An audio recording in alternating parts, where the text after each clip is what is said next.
എല്ലാവർക്കും പുതുവത്സര ആശംസകൾ. എല്ലാവരും 2025 ആരോഗ്യത്തോടെ ഇരിക്കട്ടെ എന്ന് ആശംസിക്കും. ഇന്നത്തെ വിഷയം ഹൃദയത്തിൻ്റെ ഇടിപ്പാണ് അഥവാ ഹാർട്ട് റേറ്റ്. നിങ്ങൾ റെസ്റ്റിംഗ് ഹാർട്ട് റേറ്റ് എന്ന് കേട്ടിട്ടുണ്ട്. അതായത് വെറുതെ ഇരിക്കുമ്പോൾ നിങ്ങളുടെ ഹൃദയമിടിപ്പ് എന്നാണ് ഇതുകൊണ്ട് അർത്ഥമാക്കുന്നത്. നിങ്ങളുടെ ആരോഗ്യവും ഈ റെസ്റ്റിംഗ് ഹാർട്ട് റേറ്റും തമ്മിൽ ബന്ധമുണ്ട്. നിങ്ങൾ ഫിസിക്കലി ഫിറ്റ് ആണെങ്കിൽ നിങ്ങളുടെ റെസ്റ്റിംഗ് ഹാർട്ട് റേറ്റ് കുറവായിരിക്കും. അതായത് നിങ്ങളുടെ ഹൃദയം ഓരോ തവണ ഇടിക്കുമ്പോൾ ആവശ്യത്തിനുള്ള ബ്ലഡ് പമ്പ് ചെയ്യപ്പെടുന്നു. അതുകൊണ്ട് തന്നെ ഹൃദയമിടിപ്പ് കൂടില്ല. പ്രായപൂർത്തിയായ ശരാശരി ഒരാളുടെ റെസ്റ്റിംഗ് ഹാർട്ട് റേറ്റ് എന്ന് പറഞ്ഞു കഴിഞ്ഞാൽ 60 മുതൽ 100 ബീറ്റ്സ് പെർ മിനിറ്റ് ആണ്.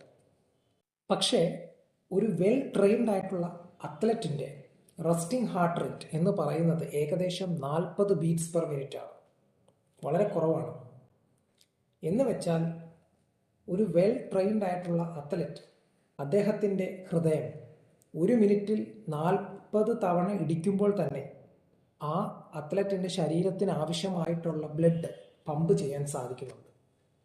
5 തവണ ടൂർ ഡി ഫ്രാൻസ് വിന്നറായ മിഗ്വൽ ഇൻഡുറൈൻ്റെ resting heart rate 28 beats per minute ആണ്. എന്ന് വെച്ചാൽ 28 പ്രാവശ്യം ഒരു മിനിറ്റിൽ ഹാർട്ട് ബീറ്റ് ചെയ്യുമ്പോൾ അദ്ദേഹത്തിൻ്റെ ശരീരത്തിന് ആവശ്യമായ ബ്ലഡ് ആ ഹാർട്ടിന് പമ്പ് ചെയ്യാൻ സാധിക്കുന്നുണ്ട്.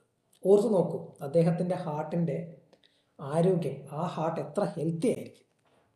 നിങ്ങളുടെ റെസ്റ്റിംഗ് ഹാർട്ട് റേറ്റ് എത്രയാണെന്ന് കമൻറ്റ് ചെയ്യും. ഒരിക്കൽ കൂടി